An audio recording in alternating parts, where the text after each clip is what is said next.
ดังสามประการอันมีพระพุทธพระธรรมพระสงฆ์กุลพ่อกุลแม่กุลครูบาอาจารย์กุลศีลธรรมกรรมฐานจงมาปกห่มรักษาครูบาอาจารย์พระเจ้าพระสงฆ์ทุกรูปปกห่มรักษาปอออกไม่ออกศรัทธาตั้นสาธุชนคนดีผู้สนใจใฝ่ในธรรมทุกท่านขอถวายความเคารพแสดงความนับถือพระมหาเถระ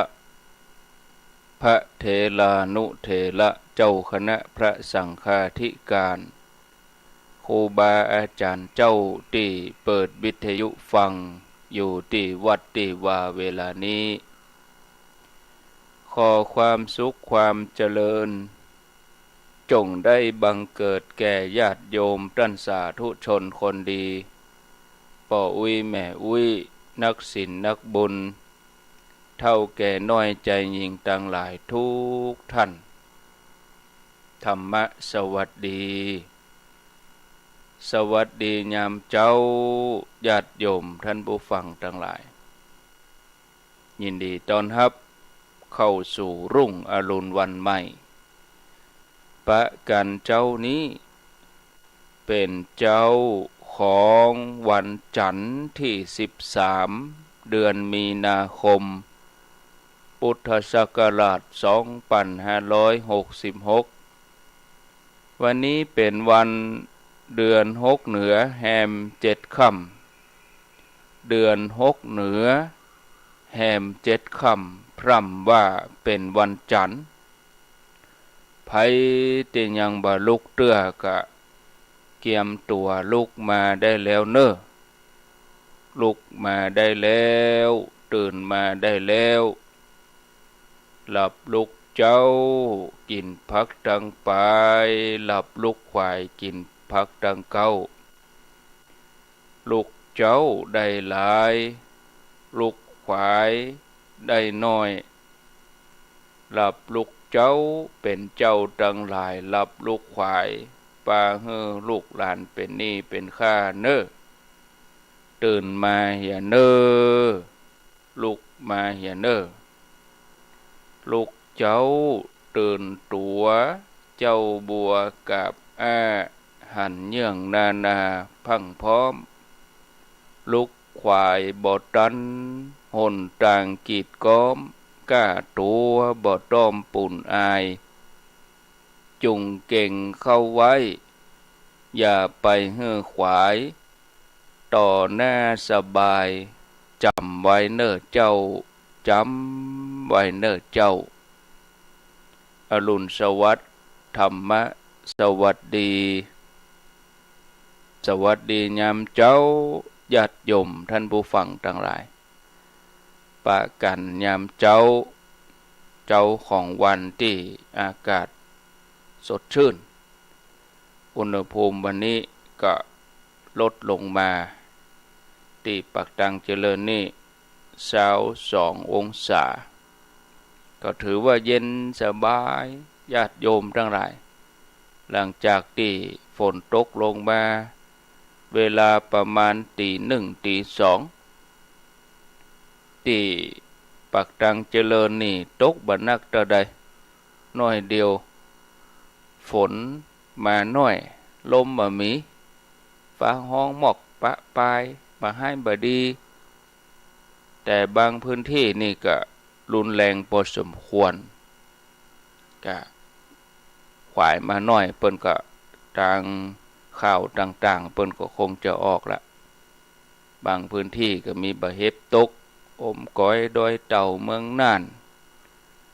บางที่ก็เอาข่าวเข้ามาเฮือกันพอบะเห็บตกสูญหันกันอันใดเป็นเก่าเป็นใหม่บ่ฮู้ก็ญาติโยมทั้งหลายดินฟ้าอากาศมันก็เป็นธรรมดาเนาะจะมีความร้อนอยู่ตลอดเวลามันก็เป็นไปบ่ได้ ธรรมชาติเปิ้นก็จะปรับความสมดุลให้เหมือนกับคนเฮาเนี่ยคนเฮาเวลาร้อนนักเข้าก็เสาะพัดลมมาเป่าไปอาบน้ำพ่องเวลาหนาวก็มีเสื้อผ้ามีผ้าห่มธรรมชาติโลกนี้ก็เหมือนเดียวกันเปิ้นก็จะปรับความสมดุล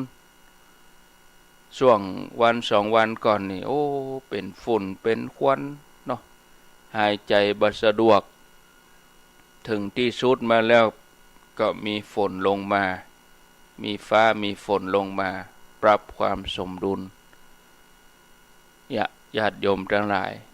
ธรรมชาติก็คือธรรมะปะกันวันนี้ก็คงจะบ่ได้อู้สาระธรรมะอย่างนักมากมายก็จะเข้ารายการละไว้นี่สักประมาณแห่ม15 นาทีเข้ารายการตึกตี5ครึ่งเพราะว่าจะต้องเกียมตั๋วเดินทางไปอำเภอกัลยาณิวัฒนาไปที่วัดห้วยปูศรัทธาญาติโยมทั้งหลายไปที่วัดห้วยปูอำเภอกัลยาณิวัฒนาเมื่อก่อนเพิ่นก็เป็นอันแม่แจ่มบัดเดี๋ยวนี้เป็นอำเภอกัลยาณิวัฒนาวัดห้วยปูตำบลแม่แดดอำเภอกัลยาณิวัฒนางานประเพณีส่งน้ำพระธาตุแล้วก็ทำบุญทอดผ้าป่าที่วัดห้วยปูศรัทธาญาติโยมท่านสาธุชนทั้งหลายก็จะเดินทาง6 โมงถ้าเข้ารายการไปจนถึง6 โมงก็จะบัดตันขออนุญาตเข้ารายการตึก5 โมงครึ่งช่วงแรกก่อนที่จะได้ลารายการเวลา5 โมงครึ่งก็มาเข้ารายการเกริ่นนำถ้าว่าจะเอาเทพธรรมะเปิดให้ญาติโยมฟังจนลวดยาวไปก็เดี๋ยวคนเฒ่าจะโทรถามมาถามตนนั่นถามตนนี้เป็นจะได้บัดจัดรายการวันนี้ยังไม่ได้ยินเสียงยังตั้งแต่เจ้ามาละตี 3ปกติวันนี้วันจันทร์ก็ท่านสมชาติมหาสมชาติชาตปัญโยท่านจะจัดรายการตี 3 ถึงตี 5แต่เนื่องจากว่าพายุฝนลงมาบ่เอื้อบ่สะดวกจัดรายการไปก็เป็นกังวลฟ้าแมบฟ้าห้องก็อันตรายนะคนเฒ่าก็โทอยู่ติ๊กๆเจ้าเดียวบ่ได้คนเฒ่าก็เดือดร้อนเนาะแม่อุ้ยปู่อุ้ยโทรมาหาเจ้านี้ยังไม่ได้ยินเสียงเนี่ยอันนั้นญาติโยมช่วงวัน2 วันที่เปิ้นประกาศพยากรณ์อากาศว่า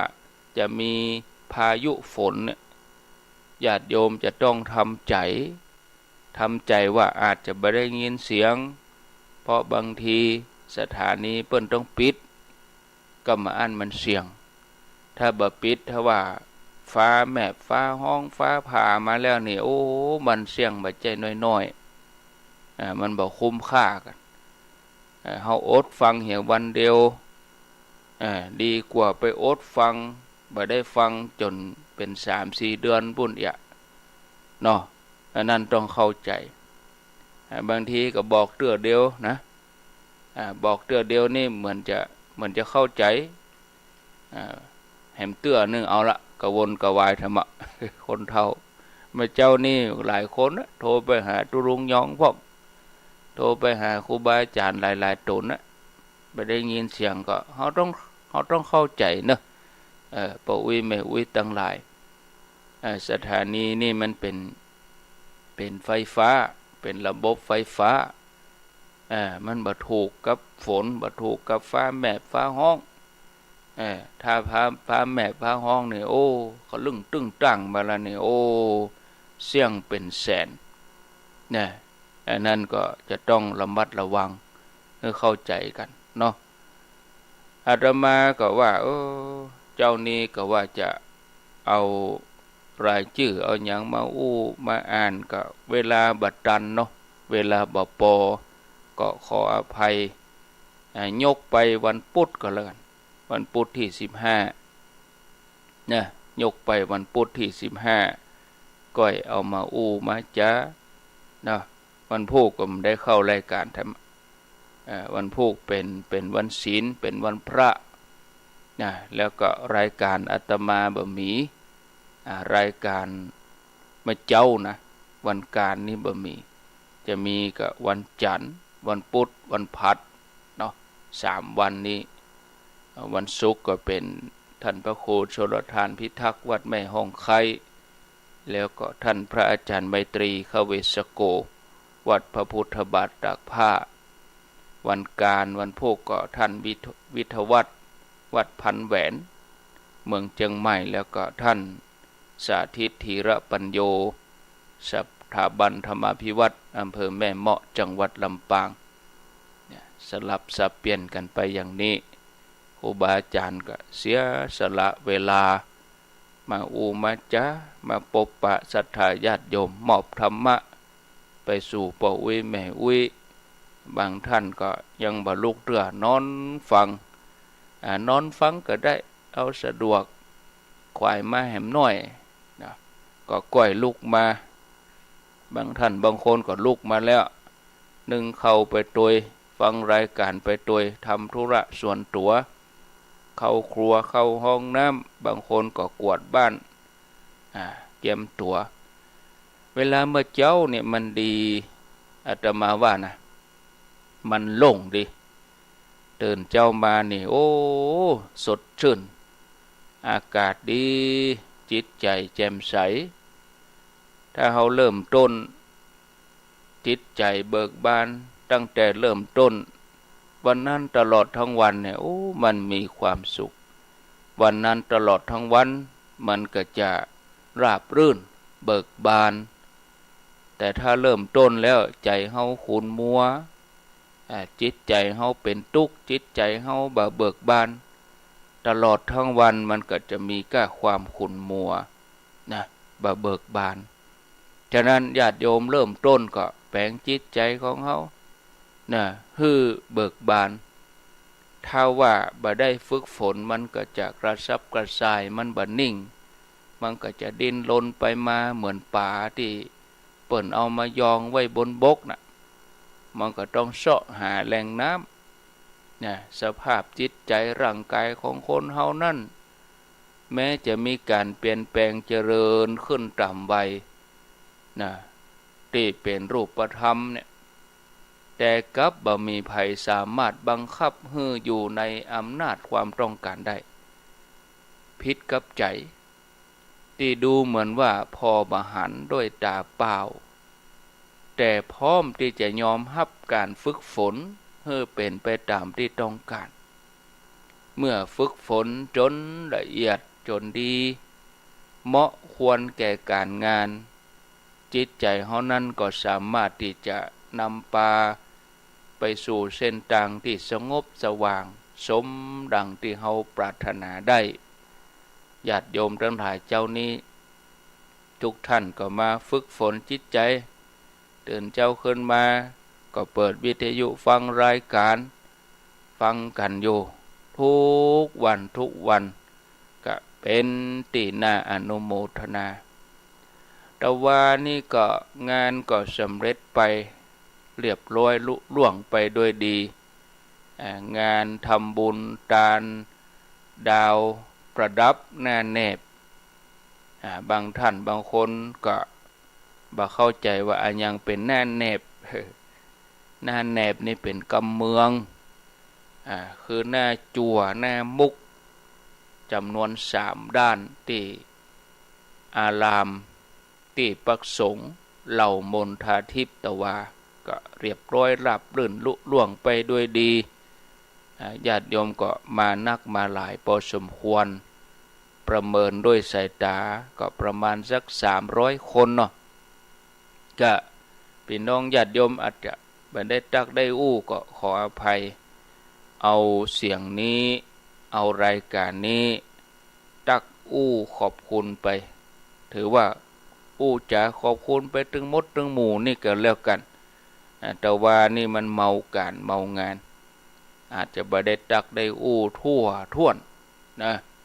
บางคนมาก็ได้อู้บางคนก็บ่ได้อู้เนาะแต่ว่านี่อู้ก็ยินดีเนอะบางคนบ่ได้มาเปิ้นก็ฝากกันมาร่วมบุญร่วมกุศลกันนะเสียดายเวลามันน้อยแต่เฮามีเวลาอยู่ด้วยกันเพียงแค่ครึ่งวันเนาะบางคนมา9 โมงครึ่งมา10 โมงมาถึงเปิ้นทำพิธีเรียบร้อยแล้วโอ้ก็เดียวก็ดีฉันเพลเลี้ยงเพลพระกินข้าวน้ำข้าวตอนแล้วก็แยกย้ายกันไปเหี้ยบางคนก็ไม่แอวหาถึงวัดปะสกรรมอาตมาก็เมาอยู่ที่เหล่ามนทาบางคนก็มาท่าอยู่ที่วัดคนเฒ่าคนแก่ตั้งลำปางคนเฒ่าคนแก่ญาติโยมก็มาท่าอาตมาก็เฮ่งงานที่ปุนแล้วก็มาอูจากับญาติโยมเขาก็อนุโมทนาเนอะวันที่9บุญแห่งกรรม9 เมษา9 เมษานี่งานอะไรหยัง9 เมษานี่มีงานดำหัวงานสุมากะละวะงานคารวะสะเก้าดำหัวครูบาอาจารย์ที่เปิดมาจัดรายการให้หมู่เฮาได้ฟังเนี่ยจัดกันมาได้ปีว่างเว้นไปหลายปีกะงานดำหัวนี่นะปีแล้วนี่ก็ทำแต่ว่าเอาไปทำที่ม่อนพระศรีสองเมืองที่ดอยนางแก้วแต่ปีนี้ก็มาทำที่เหล่ามนทานะญาติโยมวันที่9 เมษาบางงายก็สืบจัดตาเมื่อตอนก็สะเก้าดำหัวก็ขอเจริญปอนเจิญญาติโยมทั้งหลายมาร่วมกันครูบาอาจารย์ก็จะนิมนต์มากู้ตนที่เขาได้ยินเสียงบางท่านก็อยากจะไหว้สาอยากจะฮู้จักอยากจะปะหน้าตาครูบาอาจารย์ตนนั้นตนนี้แต่ละรูปแต่ละตนแต่ละองค์ก็ขอเจริญปอนในวันที่9 เมษายนมาสะเก้าดำหัวครูบาอาจารย์ก็นับจากนี้ไปเขาก็ตีว่าเป็นเวลาข้างแถม1 เดือนอีกก็แล้วกันเนาะญาติโยมเนาะมีเวลาแถม1 เดือนก็จะได้มาร่วมบุญร่วมกุศลกันก็ขอเจริญปอนด้วยเนอมาร่วมบุญกันเอาละญาติโยมพอเวลาก็จะนักไปเมินไปก็เวลาก็ไล่ก้นไปติ๊กต่อไปนี้ก็จะมอบธรรมะละไว้นี่นะมอบธรรมะเป็นธรรมะของท่านพระมหาบุญช่วยวัดบางยี่ขันเปิ้นบรรยายไว้จัดดีก็เวลาประมาณครึ่งชั่วโมงแล้ว6 โมงก็ฟังรายการอื่นวันนี้วันจันทร์ก็ฟังท่านพระครูชังวรศิลาภิลักษ์วัดไซมูลตำบลแม่กะอำเภอสันป่าตองส่วนที่ 104.50 วัดฝ่ายหินก็ฟังหลวงพ่อพระครูวิสิตศิลาพรวัดวังสิงคำส่วนตนตัวธรรมภาพขอ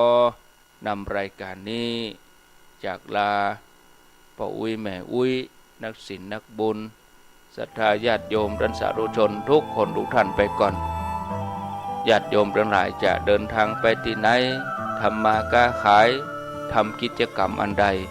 ก็ขอให้สำเร็จลุล่วงทุกประการขาดอุปสรรคปัญหาคือมีกำลังกายกำลังใจในการประกอบหน้าที่เชิดชูคุณงามความดีสร้างสรรค์พัฒนาเพื่อความเจริญรุ่งเรืองของตัวท่านเองคอยที่จะประคับประคองดูแลจิตใจกำจูพระพุทธศาสนาต่อไปอายุวันโน